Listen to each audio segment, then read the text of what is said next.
Hello जी, नमस्कार। Envira education YouTube channel पर मैं जितेंद्र सैनी आपका बायोलॉजी टीचर हार्दिक स्वागत करता हूं। प्यारे विद्यार्थियों, हमने जनरल साइंस के बहुत से बड़े बड़े टॉपिक जिनके ऊपर डेफिनेटली क्वेश्चन पूछ जाते हैं उनके बारे में हमने डिटेल में डिस्कस कर लिया था। अब हम कुछ ह्यूमन फिजियोलॉजी से रिलेटेड टॉपिक उठाएंगे जिनके अंदर से जो भी एनटीपीसी, पटवार या ग्रुप डी की जो एग्जाम्स होते हैं उसके अंदर क्वेश्चन डायरेक्ट पूछे जाते हैं, क्योंकि मानव के अंदर जो उसकी फिजियोलॉजी है या उसकी आंतरिक अंगों के बारे में है या उसके और भी कोई सिम्टम्स है या कुछ अलग प्रकार के डिजीज है, इनके जो डायरेक्ट क्वेश्चन आते हैं उनको हम पहले कवर करने जा रहे हैं। तो आज हम एक सिस्टम को लेकर पढ़ेंगे, उसका नाम है ह्यूमन रेस्पिरेटरी सिस्टम, मानव श्वसन तंत्र। इस तंत्र को स्टार्ट करने से पहले हम इसके बारे में थोड़ा सा डिटेल में जनरल इंट्रोडक्शन लेते हैं। ऐसे ही अपने अकॉर्डिंग टू श्वसन को समझने के लिए हम कुछ चीज़ों का चर्चा करेंगे और उनकी वजह से ही हम श्वसन तंत्र को आसानी से समझ पाएंगे। तो थोड़ा सा डिटेल में पढ़ते हैं कि यह क्या होता है। तो देखिए, श्वसन तंत्र की मैं बात करूं तो आप जब भी आप श्वसन तंत्र का नाम सुनते हो तो आपके दिमाग में दो ही चीज़ आती है। एक तो आती है हवा, जो हम नासिका यानी कि नोज द्वारा अपने बॉडी के अंदर एंटर करवाते हैं, और दूसरा आता है अपने जो फेफड़े, जो उसको क्या करते हैं, इंक्रीज एंड डिक्रीज यानी कि गैस को अंदर लेना और बाहर लेना, वो भी कार्य करते हैं। या हम बोल सकते हैं उच्छ्वासन या निश्वासन करते हैं।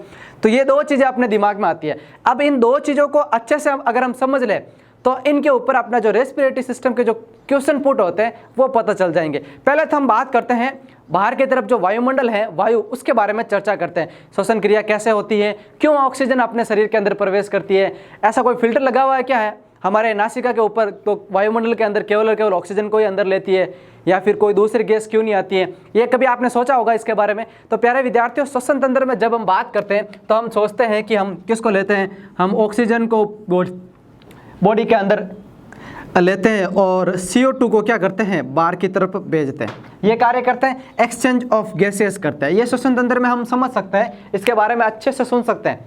लेकिन आप ये सोचें कि ऑक्सीजन होती है वो श्वसन वायु है, यानी कि श्वसन क्रिया करने के लिए सजीवों के अंदर, यानी कि इस वायुमंडल में पाए जाने वाले सभी प्रकार के लिविंग ऑर्गेनिज्म को अगर रेस्पिरेटरी श्वसन सिस्टम के अंदर श्वसन क्रिया करनी होगी तो इसकी आवश्यकता रहेगी। अब देखो, ऑक्सीजन का लेवल अप एंड डाउन होता रहता है। ऑक्सीजन के लेवल की मैं बात करूं तो आपने सभी को पता है कि ऑक्सीजन का जो परसेंटेज है वो नाइट्रोजन के मुकाबले बहुत कम है। ओवरऑल अगर हम ऑल गैसेस की बात करें 100 ऑफ टॉप, तो उसके अंदर ऑक्सीजन का परसेंटेज है, एवरेज बात कर लेते हैं, एवरेज हम 20 से 30 के बीच में रखते हैं। एवरेज बात करते हैं, अभी कोई फैक्ट नहीं बात करते, केवल हम समझते हैं कि ये क्या होता है, ये प्रोसेस क्या है, श्वसन क्रिया क्या होती है।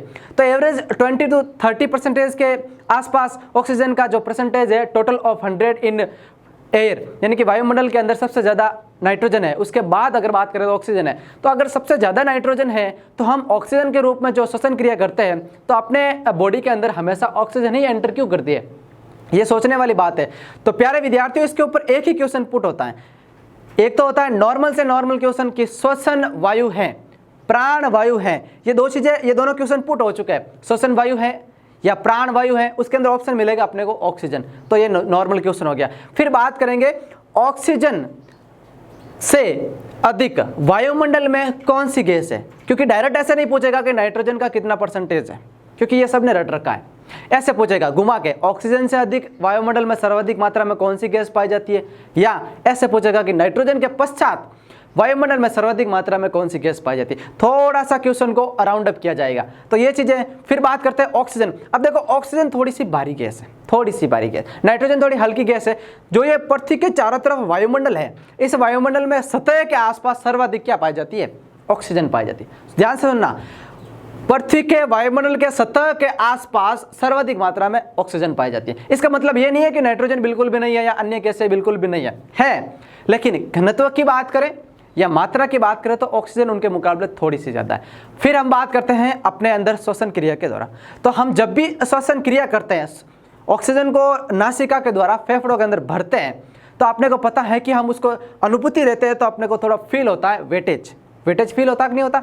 तो अपने को इसके मुकाबले हम समझ सकते हैं कि ऑक्सीजन थोड़ी सी क्या है, अन्य गैसों से मुकाबले भारी है। इसी कारण वो हमें श्वसन क्रिया में काम आती है। ये नॉर्मल है, इसका कोई फैक्ट नहीं है, लॉजिक नहीं है, ठीक है। लॉजिकली अगर हम बात करें तो ऑक्सीजन के ऊपर एक क्वेश्चन डायरेक्ट पूछा जाता है कि क्या क्वेश्चन कि ऑक्सीजन हम लेते हैं तो फिर ऑक्सीजन अपने बॉडी के अंदर ऐसा क्या कार्य करती है जिसकी वजह से हम श्वसन के लिए ऑक्सीजन नहीं लेते हैं। क्योंकि हम अभी बेसिक पढ़ रहे हैं, श्वसन को पूरा सा कंसेप्ट समझ लेंगे तो पर्टिकुलर अगर ह्यूमन की बात नहीं करें दूसरे ऑर्गेनिज्म में भी आप आसानी से समझ पाओगे कि इस प्रकार से श्वसन क्रिया होती है।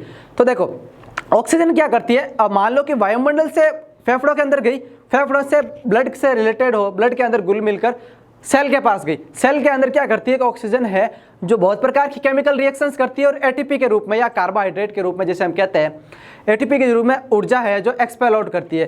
तो एक प्रकार का सोर्स हो गया है सेल के लिए ऑक्सीजन। ऑक्सीजन बाहर से लाओ, सेल उनको अपने एनर्जी के सोर्स के रूप में काम करते हैं। ऐसा कोई प्रैक्टिकली या ऐसा कोई विशेष महत्व नहीं है कि इसी की वजह से हम कह सकते हैं कि ये ऑक्सीजन ऐसे काम करती है। अब हम बोलते हैं कि अब इसको प्राणवायु क्यों कहते हैं, तो साथियों क्योंकि अगर ऑक्सीजन अंदर नहीं जाएगी बॉडी के अंदर तो क्या होगा कि सेल होती है जो कोशिकाएं हैं उसको क्या नहीं मिलेगी, ऊर्जा नहीं मिलेगी। अगर सेल के अंदर ऊर्जा नहीं मिलेगी तो सेल डैमेज हो जाएगी। जैसे जैसे कोशिकाएं निरंतर मरती रहेगी तो पूरी बॉडी नष्ट होने का संभावना है। तो इसी प्रकार हम इसके उद्देश्य से कहते हैं कि ऑक्सीजन एक प्राणवायु है। तो समझ में आ गया ऑक्सीजन को रिलेटेड। अब इसके ऊपर श्वसन के ऊपर क्या क्वेश्चन पूछ जाता है, एक ही क्वेश्चन है, व्हाट इज द रेस्पिरेशन। श्वसन क्या है, आप श्वसन की परिभाषा क्या कह सकते हो। अगर मैं आपसे समझना चाहूं कि श्वसन क्या है तो लोग अलग अलग प्रकार में इसको एक्सप्लेन करते हैं। एक लाइन में कुछ बोल देते हैं कि बाहर से ऑक्सीजन को अंदर लेना श्वसन है, शरीर के अंदर गैसों का आदान प्रदान करना ऑक्सीजन है, CO2 और O2 का एक्सचेंज करना वो भी श्वसन है, ठीक है ना। तो श्वसन की परिभाषा पूछे तो एग्जाम के अंदर श्वसन की परिभाषा क्या आती है, ऑप्शन के अकॉर्डिंग मैं आपसे पूछ लूं निम्न में से श्वसन क्रिया है, उसके अंदर ऑप्शन में पूछ लूं वायुमंडलीय गैसों का कोशिकाओं के अंदर पहुंचकर ऊर्जा देना, वायुमंडलीय ऑक्सीजन का फेफड़ों के माध्यम से कोशिकाओं तक पहुंचना, वायुमंडलीय ऑक्सीजन का फेफड़ों के माध्यम से कोशिकाओं तक पहुंचकर ऊर्जा प्रदान करना, निम्न में से कोई नहीं। तो इसके अंदर आपको सबसे ज़्यादा फैक्ट कौन सा लगा जो इस श्वसन की पूरी प्रोसेस के ऊपर खरा उतरता या फॉलो होता है, तो वो हो जाएगा। उसकी परिभाषा क्या रहेगी कि वायुमंडल से प्राप्त ऑक्सीजन का श्वसन क्रिया में बात कर रहे हैं ना, तो वायुमंडल से प्राप्त ऑक्सीजन जब फेफड़ों के अंदर भरी जाती है और फेफड़ों से रक्त के अंदर हीमोग्लोबिन ऑक्सीजन के साथ ऑक्सी हीमोग्लोबिन बॉन्ड बनाता है और वो एक दुर्बल बॉन्ड होता है, उसके साथ रक्त में जो ऑक्सीजन मिलकर अनेक कोशिकाओं तक पहुंचती है, अनेक प्रकार की कोशिकाओं तक पहुंचती है और वे कोशिकाएं उस ऑक्सी हीमोग्लोबिन ब्लड के टूटने के बाद ऑक्सीजन को ग्रहण करती है और अपना CO2 को वापस उस ब्लड के अंदर भेज देती है और ऑक्सीजन के रूप में ऊर्जा प्राप्त करती है। तो इस संपूर्ण जो प्रक्रिया होती है उसे हम श्वसन कहते हैं। अगर ये सारा प्रोसेस आपके दिमाग में है तो आप डेफिनेटली श्वसन को अच्छे से समझ पाओगे, क्योंकि आपको 4 आउट ऑफ 1 यानी कि 4 में से एक आपको मॉक क्वेश्चन के अंदर एक आपको पुट करना है कि कौन सा सही है। तो उसके से सबसे ज़्यादा प्रोबेबिलिटी रखता है उसको आपको सही करना होगा, क्योंकि सभी प्रकार के ऑप्शंस है वो आपको सिमिलर नजर आते हैं और अपने को उसी में छांटना है। अपने को ये नहीं छांटना है कि गलत कौन सा है। प्यारे विद्यार्थियों, अपने को 4 में से 3 देखना है और गलत देखना है। उससे अच्छा है कि आप 4 में से एक सही देख लो, ठीक है। गलत ढूंढने से बजाय सही ढूंढो, सही एक ही रहेगा, गलत 3 रहेंगे। और इसके अंदर भी एक रेशियो होता है कि अगर आप गलत या सही ढूंढने की परिकल्पना रखते हैं तो इसका मतलब है कि आपका कोई भी क्वेश्चन गलत नहीं जाएगा, क्योंकि आपको पता है कि ये गलत है तो क्यों है और ये सही है तो क्यों है। तो श्वसन पता चल गया। अब हम बात करते हैं कुछ बेसिक टर्म्स की। बेसिक टर्म्स कैसी कि जीवों में कोशिकीय स्तर पर ऑक्सीजन की उपस्थिति में भोजन के जैविक ऑक्सीकरण की प्रक्रिया श्वसन कहलाती है। अब जो मैंने बोला है वो इस लाइन के ऊपर खरा उतरता है कि नहीं उतरता वो भी आप सोचिए। मैंने क्या कहा था, मैंने आपको समझाया था कि वायुमंडल से ऑक्सीजन लानी है, ऑक्सीजन फेफड़ों में भरनी है, फेफड़ों से ब्लड ऑक्सीजन को उठाएगा, कोशिकाओं तक लेके जाएगा, कोशिकाओं के अंदर ब्लड बॉन्ड तोड़ेगा, कोशिकाएं उस ऑक्सीजन का ऊर्जा के रूप में उपयोग करेगी। ये सारा प्रोसेस मैंने कहा है श्वसन है। अब इस लाइन के ऊपर ये प्रोसेस फॉलो होता कि नहीं होता आप खुद देखिए ये क्या कह रही है। ये कह रही है कि जीवों में कोशिकीय स्तर पर ऑक्सीजन होना, तो हमने भी वही बात की है कि जो भी ऑक्सीजन लेके जा रहे हैं वो कोशिकाओं तक जा रही है, तो कोशिकीय स्तर पर ऑक्सीजन होना। ऑक्सीजन की उपस्थिति में भोजन का जैविक ऑक्सीकरण की प्रक्रिया होती है, हमने भी उसके अंदर एटीपी के रूप में ऊर्जा बनाई है। जैविक ऑक्सीकरण की प्रक्रिया के दौरान ही ऊर्जा बनती है, तो इस प्रक्रिया को श्वसन कहते हैं। तो हमने भी वही बात की। तो कंसेप्ट आपको समझ में आया कि नहीं है? अपने को केवल अपनी थ्योरी पता होनी चाहिए, कंसेप्ट अपने आप बनता रहेगा। थ्योरी कैसे है कि आप एक चीज समझ लो, बाहर से अंदर लानी है, अंदर से सेल तक पहुंचानी है, सेल से उसको ऊर्जा देनी है, ये अपना श्वसन क्रिया है। अब इसको कितना ही घुमा लो एक ही लाइन आएगी, रिजल्ट के रूप में ऊर्जा मिलेगी और एंटर यानी कि फर्स्ट प्रोसेस के ऊपर आपको ऑक्सीजन एंटर करवानी है। ये तो श्वसन हो गया अंदर जाने की बात। अब मैं बाहर जाने की बात करूं, क्योंकि हम एक बार श्वसन क्रिया में श्वास अंदर भरते हैं, उसके ऑपोजिट में या उसके डायरेक्शन में हम एक बार श्वास अंदर से कुछ बाहर भी छोड़ते हैं। तो प्यारे विद्यार्थी, हम ऐसा नहीं है कि हम ऑक्सीजन को ही बाहर छोड़ देते हैं, हमने भरी और ऑक्सीजन को ही बाहर छोड़ रहे, ऐसा नहीं है। क्या होता है, आप एक चीज समझे, उसको थोड़ा सा कंसेप्ट लगेगा, उसको समझने के लिए प्रयास कीजिए। ये है अपने फेफड़े, ये अपने क्या है, फेफड़े हैं। थोड़ा सा समझने का प्रयास कीजिए।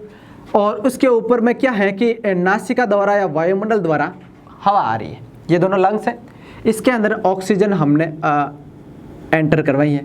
ठीक है, इस फेफड़ों के अंदर ऑक्सीजन भर गई। जब भी हमने श्वास अंदर ली तो ये देखो श्वास अंदर आ गई है, ऑक्सीजन भरी गई, ऑक्सीजन भर ली है। अब फेफड़ों के पास निचली सतह पर महीन रुधिर केशिकाएं होती है। देखो, दो चीज के अंदर आपको डिफरेंस करना आना चाहिए, एक तो रुधिर नलिकाएं, रुधिर कूपिकाएं और रुधिर केशिकाएं। नलिकाएं थोड़ी बड़ी आकार में जिसका व्यास बड़ा होता है, ठीक है। फिर होती है कूपिकाएं जिसका ऊपरी सिरा यानी कि प्रारंभिक सिरा थोड़ा चौड़ा और आगे जाकर क्या होता है, पतला हो जाता है। केशिकाएं क्या होती हैं, रुधिर केशिकाएं होती है बहुत महीन नलिकाकार जाल। बहुत महीन मतलब कि हम बात कर सकते हैं एक रेशम के डोरे के समान भी मान सकते हैं कि इतना महीन नलिकाओं का जाल होता है, उसे बोलते हैं रुधिर केशिकाएं। वो लंग्स के यहाँ पर पाया जाता है। तो यहाँ पर क्या होता है कि वहाँ पर लंग्स और जो केशिकाओं के अंदर ब्लड बह रहा है, उसका व्यास बहुत ही कम होगा, बहुत पतली रहेगी। तो जो ऑक्सीजन है फेफड़ों के अंदर, मान लो ऑक्सीजन है और इसके ऑपोजिट में क्या है, ब्लड बह रहा है, इसके बीच में बैरियर न के बराबर है। न के बराबर मतलब कि 0.1 माइक्रोन तक ही उसके बीच में बैरियर है। आपस में ऑक्सीजन और ब्लड की मैं बात करूं तो आपस में क्या है, आपस में जुड़े हुए ही है, केवल न के बराबर ही उसके अंदर क्या है, बैरियर है। उसी की वजह से इसके अंदर आने वाली ऑक्सीजन होती है वो ब्लड की जो केशिकाएं हैं उसके अंदर किस माध्यम द्वारा, याद रखना आपने एक टॉपिक पढ़ा होगा विसरण, नहीं पढ़ा है तो मैं बता देता हूं। देखो, एक होता है विसरण, एक होता है परासरण। ये टॉपिक आपको केमिस्ट्री में भी मिलता है, फिजिक्स में भी मिलता है, बायोलॉजी में भी मिलता है। इसका प्रोसेस ध्यान रखना है। देखो, इसको समझने का आसान तरीका यह है, विसरण का मतलब होता है अधिक से कम की ओर जाना। चाहे कोई भी, अपन एग्जाम्पल लेते ही नहीं, ऐसे समझते हैं। विसरण का मतलब है जहां पर किसी की संख्या ज्यादा है उससे जहां पर कम है उसकी तरफ जाना। फॉर एग्जाम्पल, आपने कभी समझा होगा कि कोई भी एक डीओ लगाते हैं, डीओ लगाने पर जिस एरिया के अंदर किसी ने डीओ लगाया है, वो खड़ा है, उस बंदे की जो परफ्यूम की सुगंध है, जहां पर दूसरा व्यक्ति खड़ा है दूसरे कोने में अंदर, तो उसको भी सुगंध सुनाई देती है, या सुगंध महसूस होती है, और वो अपने आप को क्या, उसकी जो विसरण विधि द्वारा जो गंध है वो पकड़ता है। अब देखो, आपने क्या समझा कि जिस व्यक्ति जिसने वहां पर परफ्यूम लगाया या डीओ लगाया, उसके अंदर परफ्यूम के आयन या कणों की संख्या ज्यादा है। वो कण क्या है, अधिक से कम की ओर चले गए हैं। जहां पर उसकी मात्रा या उसका प्रभाव ज्यादा है उससे कम की ओर चले गए हैं, अधिक सांद्रता से कम सांद्रता की ओर गति कर गए, और दूसरे कोने में खड़े व्यक्ति को उसकी सुगंध महसूस हो गई। तो यह विसरण हो गया। परासरण में होता है कम से अधिक की ओर। विसरण वी मतलब कि अधिक से कम की ओर, परासरण मतलब कि कम से अधिक की ओर। ये आप किसी में भी अप्लाई कर सकते हो अपने सब्जेक्ट के अकॉर्डिंग। अपने को पता है यहाँ पर ऑक्सीजन ज्यादा है, फेफड़ों के पूरे फेफड़ा ऑक्सीजन से भरा हुआ है, तो ऑक्सीजन का मात्रा ज्यादा है। रुधिर केशिकाओं के अंदर क्या है, और रुधिर केशिकाएं मतलब कि ऑक्सीजन नहीं है, उसके अंदर CO2 है, ठीक है, CO2 भरी है, CO2 की सांद्रता ज्यादा है। तो अब ये प्रोसेस फॉलो होता है विसरण का। सुनिए, प्रोसेस क्या फॉलो होता है विसरण का। विसरण विधि के अनुसार क्या होना चाहिए कि यहाँ पर जो ऑक्सीजन भरी है उसको तो जाना चाहिए रुधिर केशिकाओं के अंदर, क्योंकि ये अधिक से कम की ओर जाएगी। लेकिन एक पॉइंट नोट करना कि रुधिर केशिकाओं के अंदर भी CO2 फुल मात्रा में भरी है, CO2 भरी है अपशिष्ट गैस के रूप में। तो वो CO2 क्या करेगी, वो भी चाहेगी कि मैं विसरण विधि द्वारा यानी कि मैं अधिक से कम की ओर जाऊं, तो वो इस नलिकाओं से क्या करेगी, लंग्स के अंदर प्रवेश कर जाएगी। तो इस प्रकार ये क्या हो जाता है, एक्सचेंज ऑफ गैसेस हो जाता है। तो पता चला कंसेप्ट यही है। ऑक्सीजन का प्रवेश क्या फेफड़ों के अंदर आया, फेफड़ों में रुधिर केशिकाओं द्वारा ऑक्सीजन को लिया जाता है विसरण विधि द्वारा, यानी कि ऑक्सीजन अपने अधिक सांद्रता वाले आयनों से कम सांद्रता वाले आयनों की ओर गति करती है। उसके ऑपोजिट में CO2 भी अधिक सांद्रता वाले आयनों से कम सांद्रता वाले आयनों की ओर गति करती है। जैसे क्या हो जाता है, लंग्स के अंदर एक्सचेंज ऑफ गैसेज हो जाता है। और ऑक्सीजन ब्लड के अंदर चली जाती है और ब्लड के अंदर CO2 है वो लंग्स के अंदर आ जाती है और लंग्स के माध्यम से हम वापस जो भी हवा बाहर छोड़ते हैं वो हवा क्या होती है, वो गैस क्या होती है, CO2 होती है। ये प्रोसेस चलता रहता है। अब यहाँ पे हमने ऑक्सीजन रख दी है, इन नलिकाओं के अंदर हमने ऑक्सीजन रख दी। अब ये नलिकाएं क्या करेगी, याद रखना हमने एक बात पढ़ी है, इंपॉर्टेंट है, वो है हार्ट पढ़ा था हमने एक टॉपिक कर लिया हार्ट। उसमें क्या पढ़ा था कि हार्ट के अंदर डबल सर्कुलेशन होता। देखो ये चीज़ें कंसेप्ट आपको नहीं पता चलेगा तो रेस्पिरेशन पढ़ने का कोई मतलब ही नहीं है, क्योंकि जैसे जैसे लेवल अप होता जाएगा वैसे वैसे इसका कंसेप्ट बेस्ड क्वेश्चन ही आएंगे। आपने यहाँ तक प्रोसेस बात कर ली। अब देखो हमने हार्ट पढ़ा था, या आप सभी को हार्ट के बारे में जानकारी है। अगर आप सभी ने हार्ट के बारे में जानकारी नहीं है, अगर हमारा वीडियो नहीं देखा तो पहले जाकर हमारा हार्ट वाला वीडियो देखें।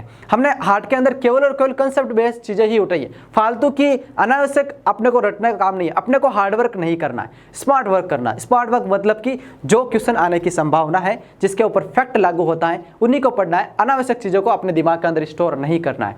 और ऐसा भी नहीं होता है कि हम जो थ्योरी के अंदर पढ़ रहे हैं वो बात है वो ऑनलाइन में नहीं मिलती है। याद रखना ऑनलाइन के अंदर बहुत अच्छा प्रोसेस होता है पढ़ाने का।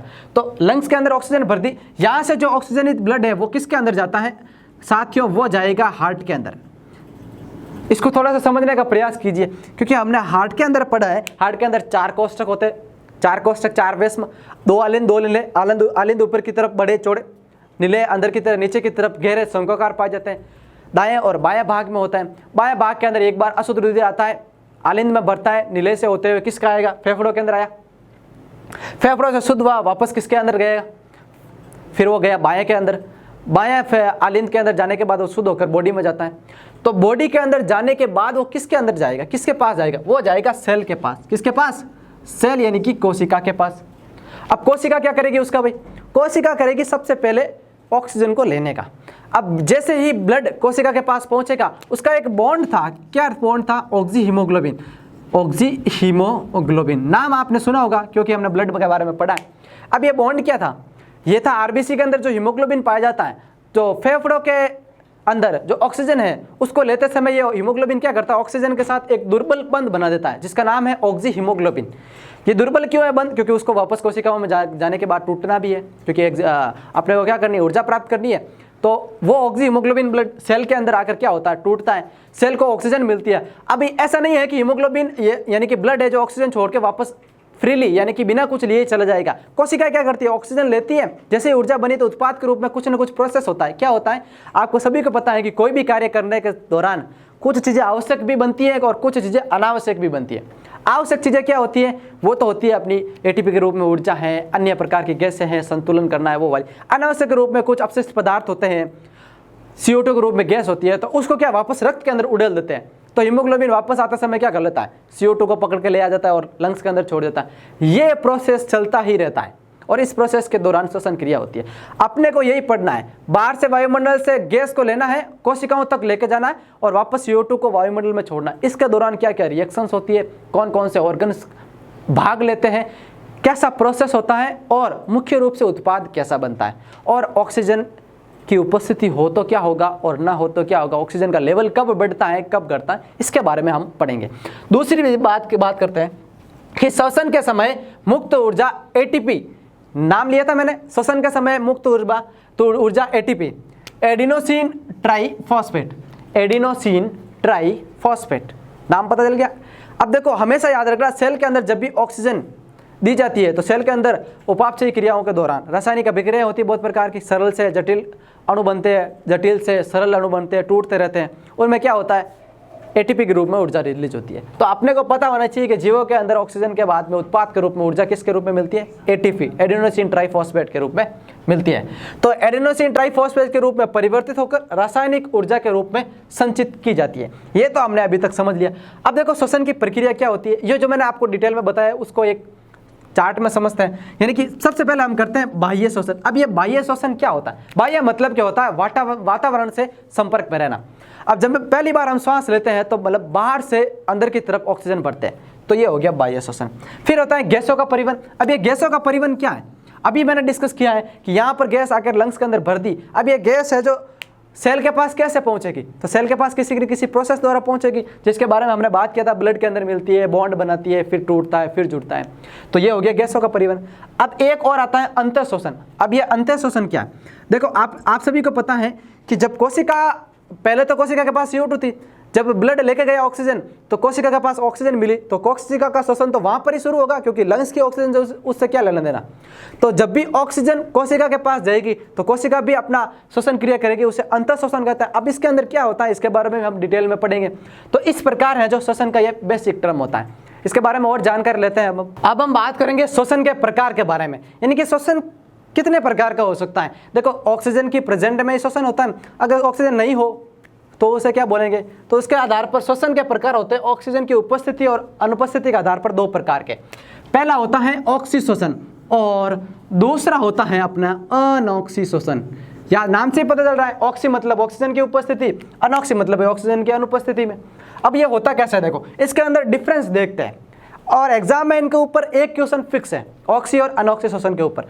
नाम से ही पता चल रहा है, देखो ऑक्सीजन की आवश्यकता होती है ऑक्सी शोषण में, इधर हम बात करेंगे अनऑक्सी शोषण में, तो ऑक्सीजन की कोई आवश्यकता नहीं होती। इंपॉर्टेंट है दूसरा पॉइंट क्या है कि श्वसनीय पदार्थ जो ग्लूकोज होता है, ऑक्सी शोषण के अंदर पूर्णतः ऑक्सीकरण होता है। अगर आप सभी को पता है कि जो श्वसनीय पदार्थ ग्लूकोज है उसका अगर पूर्णतः ऑक्सीकरण होगा, ऊर्जा ज्यादा मात्रा में मिलेगी। इसके ऑपोजिट में हम अनऑक्सी शोषण की बात करें तो ऑक्सीजन का जो श्वसनीय पदार्थ ग्लूकोज है उसका आंशिक ऑक्सीकरण ही होता है, और अगर आंशिक ऑक्सीकरण होगा तो ऊर्जा कम मात्रा में प्राप्त होती है। 2 डिफरेंस हो गए। तीसरा इंपॉर्टेंट डिफरेंस ये है कि ग्लूकोज का अगर एक अणु टूटेगा तो वो क्या करता है, 686 किलो कैलोरी ऊर्जा देता है, क्योंकि पूरा सा पूरा ग्लूकोज का ऑक्सीकरण हो रहा है। लेकिन इसमें बात करेंगे तो ग्लूकोज का एक अणु अगर टूटता है तो केवल और केवल 54 किलो कैलोरी ऊर्जा ही मुक्त करता है, बहुत कम मात्रा में ऊर्जा प्राप्त होती है। तो ये ऑक्सीशोषण। फिर बात करेंगे ऑक्सीशोषण होता किसमें। ऑक्सीशोषण होता है जीवों व पेड़ पौधों में, बड़े जीवों में होता है, और अनऑक्सीशोषण होता है यीस्ट कोशिका में या जीवाणु कोशिकाओं के अंदर। ठीक है। अब इंपॉर्टेंट चीज ये है कि अगर ऑक्सीशोषण है तो एक अणु के रूप में जो ग्लूकोज टूटता है तो वो कितने ATP के 4 अणु के रूप में मुक्त होता है, तो एक में इसमें 4 बनाता है। ये मतलब कि देखो, एक अणु से 4 अणु ATP के बनते हैं, इसमें एक अणु से 38 ATP के रूप में ऊर्जा प्राप्त होती है। इसका हम और भी डिटेल में डिस्कस करते हैं कि ऊर्जा किस प्रकार प्रकट होती है। श्वसन के इसके बारे में डिटेल के बाद हम अगले नेक्स्ट वीडियो के अंदर श्वसन क्रिया, श्वसन के अंग, प्रक्रिया, गैसों का आदान प्रदान आदि के बारे में डिस्कस करेंगे। आप इस वीडियो को पूरा देखें, अपने साथियों के साथ शेयर करें, कमेंट बॉक्स में अपना फीडबैक जरूर दें, और हमें इंस्टाग्राम और फेसबुक पर ज्वाइन करें और शेयर करते रहिए, सब्सक्राइब करें और बेल आइकन को दबाइए ताकि हमारे जो भी अपडेट है वो सबसे पहले आप तक पहुंचे। धन्यवाद।